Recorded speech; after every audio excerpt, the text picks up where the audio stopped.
Hello बच्चों, मैं पूनम भारद्वाज आपके समक्ष फिर से प्रस्तुत हूँ सूरदास के पद के प्रश्नोत्तर लेकर। पहला प्रश्न, गोपियों द्वारा उद्धव को भाग्यवान कहने में क्या व्यंग्य निहित है? गोपियाँ उद्धव को भाग्यवान कहती हैं, क्यों कहती हैं? वो उस पर व्यंग्य कर रही हैं, कटाक्ष कर रही हैं कि तुम कितने भाग्यशाली हो कि कृष्ण के साथ रहते हुए भी उसके प्रेम से अछूते हो, तुम प्रेम के बंधन में नहीं बंधे हो। वैसे वो उसे एक तरह से कटाक्ष कर रही हैं, दिखने में तो वो उसकी प्रशंसा लग रही है, लेकिन वो कहती है कि तुम असल में वो क्या है, बड़ा निर्भाग है, अभागा है कि कृष्ण के साथ रहता हुआ भी वो किसी से प्रेम नहीं कर सका। दूसरा प्रश्न, उद्धव के व्यवहार की तुलना किस किस से की गई है? अब गोपियाँ कहती हैं कि उद्धव का व्यवहार उनके लिए कैसा है। जब वो उनके लिए प्रेम का योग संदेश लेकर आता है तो वो उसे तरह तरह की बातें कहती हैं। उसकी तुलना किस किस से करती हैं? तो एक करती हैं वो कमल के पत्ते से। कमल का पत्ता जल के भीतर रहता है लेकिन उस पर पानी का दाग नहीं लगता। दूसरा, वो तेल, पानी की मटकी होती है, उसमें अगर तेल डाल दिया जाए तो वो तेल उससे पानी से अछूता रहता है, उस पर पानी का असर नहीं होता।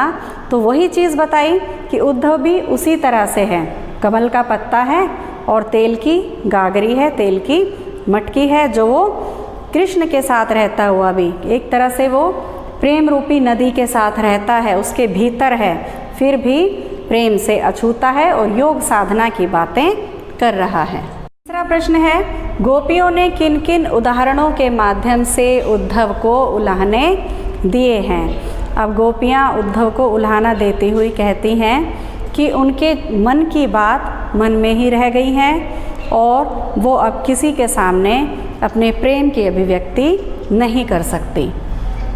अगला है कि गोपियाँ कहती हैं कि उनके मन में एक आशा थी कि कृष्ण आएंगे, लेकिन वो नहीं आए। खुद ना आकर उन्होंने उद्धव को योग संदेश देकर भेज दिया।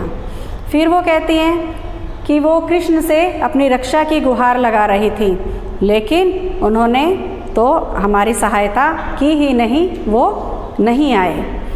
फिर है अगला, चौथा पॉइंट, वो कहती हैं कि भगवान कृष्ण ने अपनी मर्यादा का उल्लंघन कर दिया है, जो उन्होंने कहा वो उन्होंने नहीं किया, उनके प्रेम को नहीं समझा। चौथा प्रश्न है, उद्धव द्वारा दिए गए योग के संदेश ने गोपियों की विरह अग्नि में घी का काम कैसे किया? अब जो उद्धव आए, कृष्ण के मित्र, उन्होंने गोपियों को योग का संदेश दिया। अब गोपियाँ तो कृष्ण के प्रेम में डूबी हुई हैं, लेकिन उद्धव आते हैं और गोपियों को योग का संदेश देते हैं। वो तो इस तरह की बातें सुनना ही नहीं चाहती थी। वो उम्मीद लगाए बैठी थी कि भगवान कृष्ण उनके लिए प्रेम का संदेश भेजेंगे, लेकिन उद्धव ने आकर योग संदेश की बातें शुरू कर दी तो गोपियों की विरह की अग्नि उससे और भी अधिक भड़क गई और वो जो योग संदेश की बातें थी उन्होंने उनकी विरह अग्नि में घी का काम किया। पांचवा प्रश्न, मर्यादा न लही के माध्यम से कौन सी मर्यादा न रहने की बात की जा रही है? मर्यादा गोपियाँ कहती हैं कि भगवान कृष्ण ने अपनी मर्यादा का उल्लंघन कर दिया है, सारी मर्यादाएं तोड़ दी है। जब कोई आपस में प्रेम करता है तो वो एक दूसरे को समझता है, एक दूसरे का ख्याल करता है, लेकिन यहाँ पर कृष्ण ने सारी बातें ही ख़त्म कर दी हैं, एक तरह से मर्यादा का उल्लंघन कर दिया है और इसलिए उन्होंने यह कहा मर्यादा। छठा प्रश्न है, कृष्ण के प्रति अपने अनन्य प्रेम को गोपियों ने किस प्रकार अभिव्यक्त किया है? गोपियों ने कृष्ण के प्रति अपने प्रेम को कैसे अभिव्यक्त किया? पहला तो ये कहा कि जैसे गुड़ के चींटियाँ चिपकी रहती हैं उसी प्रकार वो कृष्ण के प्रेम में डूबी हुई हैं। दूसरा, जिस प्रकार से हारिल पक्षी अपने पंजों में लकड़ी को हमेशा मजबूती से पकड़े रखता है, उसी प्रकार से गोपियों ने भी कृष्ण को अपने मन में बसा रखा है। तीसरा पॉइंट है, मन, वचन और कर्म से उन्होंने कृष्ण को अपने हृदय में बसा रखा है। चौथा पॉइंट है, गोपियाँ सोते जागते दिन और रात हमेशा कान्हा की ही रट लगाए रखती हैं। तो इस प्रकार वो कृष्ण को हमेशा अपने हृदय में बसाकर रखती हैं। सातवां प्रश्न, गोपियों ने उद्धव से योग की शिक्षा कैसे लोगों को देने की बात कही है। अब उद्धव आए, कृष्ण ने भेजे कि जाकर गोपियों को समझाओ, उनको योग का संदेश दो, लेकिन गोपियाँ तो प्रेम की प्रतीक्षा कर रही थी कि प्रेम का संदेश उनके लिए आएगा। तो उन्होंने क्या कहा कि जाओ उन लोगों को देना ये योग का संदेश जिनके मन चंचल होते हैं, जो इधर उधर भटकते रहते हैं। हमारा मन तो स्थिर है, जो भगवान कृष्ण में ही बसा हुआ है और वह इसे छोड़कर कहीं नहीं जाना चाहता। आठवां प्रश्न है बच्चों, प्रस्तुत पदों के आधार पर गोपियों का योग साधना के प्रति दृष्टिकोण स्पष्ट करो। प्रस्तुत पदों में गोपियों का योग साधना के प्रति दृष्टिकोण कैसा है। वो प्रेम मार्ग को मानती हैं, वही उन्होंने अपनाया हुआ है, वो कृष्ण से प्रेम करती हैं, लेकिन उद्धव कृष्ण का संदेश लेकर आता है जो योग साधना की बातें करता है। तो गोपियों की नज़र में योग साधना अवांछित है, व्यर्थ है, वो उसे बेकार मानती हैं, उनके लिए उसका कोई लाभ नहीं है। वो कहती हैं कि योग साधना प्रेम मार्ग में रुकावट है, बाधक है और उससे संसार नहीं चलता और प्रेम मार्ग से ही ईश्वर को पाया जा सकता है। वो योग साधना को कड़वी ककड़ी के समान मानती हैं। वो कहती भी हैं, सुनत जोग लागत है ऐसो जो करोई ककरी। वो उसे कड़वी ककड़ी के समान मानती हैं। 9वां प्रश्न, गोपियों के अनुसार राजा का धर्म कैसा होना चाहिए। गोपियाँ क्या कहती हैं कि राजा का धर्म कैसा हो। राजा का धर्म ऐसा होना चाहिए जो प्रजा के हित में हो, प्रजा के साथ न्याय करे और उन्हें किसी भी प्रकार का कष्ट ना होने दें और विपत्ति में उनकी सहायता करें। 10वां प्रश्न, गोपियों को कृष्ण में ऐसे कौन से परिवर्तन दिखाई दिए जिनके कारण वे अपना मन वापस पा लेने की बात कहती हैं। गोपियाँ कहती हैं कि जब से कृष्ण उन्हें छोड़कर मथुरा गए हैं, उनमें परिवर्तन आ गया है, वो बदल गए हैं और उन्होंने उद्धव को योग का संदेश देकर भेजा है, जबकि वो कृष्ण के आने का इंतज़ार कर रही थी और प्रेम के संदेश की बाट जो रही थी। तो वो कहते हैं कि कृष्ण अब वहाँ जाकर और चतुर चालाक हो गए हैं, उन्होंने राजनीति का पाठ पढ़ लिया है, तो अब कृष्ण बदल गए हैं। तो अब हो सकता है कि जो उनका मन वो अपने साथ ले गए थे, अब उसे वो वापस भी कर देंगे। 11वां प्रश्न है, गोपियों ने अपने वाक चातुर्य के आधार पर ज्ञानी उद्धव को परास्त कर दिया। उनके वाक चातुर्य की विशेषताएं लिखिए। उद्धव बड़े ज्ञानी थे, कृष्ण के मित्र थे, तो एक वास्तविक सी बात है कि कृष्ण का जो मित्र है वो ज्ञानी तो होगा ही, लेकिन यहाँ पर जो गोपियाँ हैं, वाक चातुर्य होता है वाणी की चतुराई, बोलने की जो चतुरता होती है। उन्होंने अपनी जो भी बातें कही, उद्धव चुपचाप सुनते रहे, उनके पास जवाब देने के लिए कोई उत्तर नहीं था। उसे उन्होंने क्या कर दिया था, निशब्द कर दिया था। उनके पास किसी भी प्रकार का गोपियों को संतुष्ट करने का रास्ता नहीं बचा था। उन्होंने अपने वाक चातुर्य से उद्धव को परास्त कर दिया। अब बच्चों 12वां प्रश्न है आपके सामने। संकलित पदों को ध्यान में रखते हुए सूर के भ्रमर गीत की विशेषताएं लिखिए। सूर का जो ये भ्रमर गीत है, ठीक है, तो इसकी क्या विशेषताएं हैं? सबसे पहली विशेषता, जो गोपियां हैं कैसी हैं?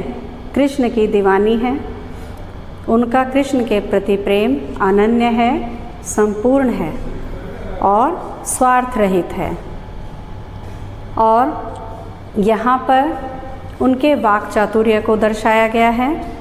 इतनी सुंदर उनका वाक चातुर्य है कि वो बड़े से बड़े विद्वान उद्धव जैसे ज्ञानी को भी हरा देती हैं, उसे निरुत्तर कर देती हैं, वो जवाब नहीं दे पाते। आजकल की बातें भी करती हैं वो कि कृष्ण को क्या कहा? राजनीतिज्ञ कहा। तो इस प्रकार से कटाक्ष, व्यंग्य, बेबाकीपन उनका वह यहाँ पर झलकता है। वो भोली भाली चंचल युवतियाँ हैं, गोपियाँ हैं। ब्रज भाषा का सुंदर प्रयोग किया है कवि ने, अलंकार युक्त भाषा है। 13वां प्रश्न है, गोपियों ने उद्धव के सामने कौन से तर्क दिए हैं? आप अपनी कल्पना से और तर्क दीजिए। तो यहाँ पर गोपियों ने जो तर्क दिए हैं उसके अलावा अगर हम होते तो हम क्या तर्क दे सकते थे? तो यहाँ पर गोपियाँ यह तर्क भी दे सकती थी कि अगर आपको योग साधना इतनी ही प्रिय है तो कुब्जा को जाकर यह संदेश क्यों नहीं दिया आपने? हमें ही योग की बातें क्यों सिखाने आए हो? अब हम तो ऐसे हैं कि हम तो प्रेम मार्ग में डूब गए हैं, तो हम तो अब मीठी खांड खाने के शौकीन हैं, कड़वी चीज़ें खाने के शौकीन नहीं हैं। और दूसरी बात, योग साधना का मार्ग बड़ा कठिन भी है, जबकि प्रेम मार्ग जो है वो कैसा है? सरल और सहज है। तो हम प्रेम मार्ग को ही अपनाना चाहेंगी, योग साधना को अपनाना नहीं चाहेंगी। 14वां प्रश्न है, उद्धव ज्ञानी थे, नीति की बातें जानते थे, गोपियों के पास ऐसी कौन सी शक्ति थी जो उनके वाक चातुर्य से मुखरित हो उठी? कौन सी उनके पास ताकत थी? वाक चातुर्य था उनमें, वाणी की चतुरता थी। उन्होंने अपनी वाणी के बल पर ऐसे ऐसे व्यंग्य और कटाक्ष किए कि ज्ञानी उद्धव जैसा व्यक्ति भी उनके सामने निरुत्तर हो गया। इस प्रकार वो कृष्ण से जो प्रेम करती थी उसकी उनके पास ताकत थी। वो कृष्ण के प्रेम में डूबी हुई थी और उसी की जो ज्वाला थी वो उनके अंदर थी और वही उनके पास ताकत थी जिससे उनकी जो वाक चातुर्य था वो मुखरित हो उठा। 15वां प्रश्न है बच्चों, गोपियों ने यह क्यों कहा कि हरि अब राजनीति पढ़ आए हैं? क्या आपको गोपियों के इस कथन का विस्तार समकालीन राजनीति में नज़र आता है? स्पष्ट कीजिए।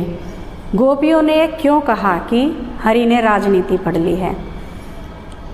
वो क्या कर रही थी? इंतज़ार कर रही थी कृष्ण के आने का, क्योंकि कृष्ण उन्हें वचन देकर गए थे कि वो स्वयं आएंगे और उनका हाल जानेंगे। लेकिन कृष्ण ने स्वयं ना आकर अपने मित्र उद्धव को गोपियों के पास योग संदेश देकर भेज दिया, जो वो सुनना ही नहीं चाहती थी। तो अब गोपियाँ कहती हैं कि कृष्ण पूरी तरह से पूर्णतया बदल गए हैं और उन्होंने हमारे साथ छल किया है, धोखा किया है कि उन्होंने हमारे को योग का संदेश देकर भेजा है। तो इस कथन से आपको ये क्या कहता है कवि? समकालीन राजनीति, समकालीन इस समय की राजनीति में कैसे नज़र आता है? अब वो कहते हैं, यहाँ पर राजनीतिज्ञ किसको बोला? भगवान कृष्ण को। तो राजनीति कौन पढ़ता है? राजनीतिज्ञ कौन होता है? जो चतुर चालाक होता है, जिसके अंदर छल कपट भी भरा होता है। क्योंकि हम जैसे सीधे साधे लोग राजनीति में नहीं जा सकते, ना ही हमारा वहाँ पर गुजारा हो सकता। तो वो कहते हैं आजकल के जो नेता होते हैं वो भी इसी तरह का ही व्यवहार करते हैं, अपनी जनता को धोखा देते हैं। वो वायदे तो बड़े बड़े करते हैं कि हम आपके लिए नदियाँ बनवा देंगे, सड़कें बनवा देंगे, पुल बनवा देंगे, सब कुछ करवा देंगे, लेकिन वो सिर्फ क्या होता है? कागज़ों तक ही सीमित होता है।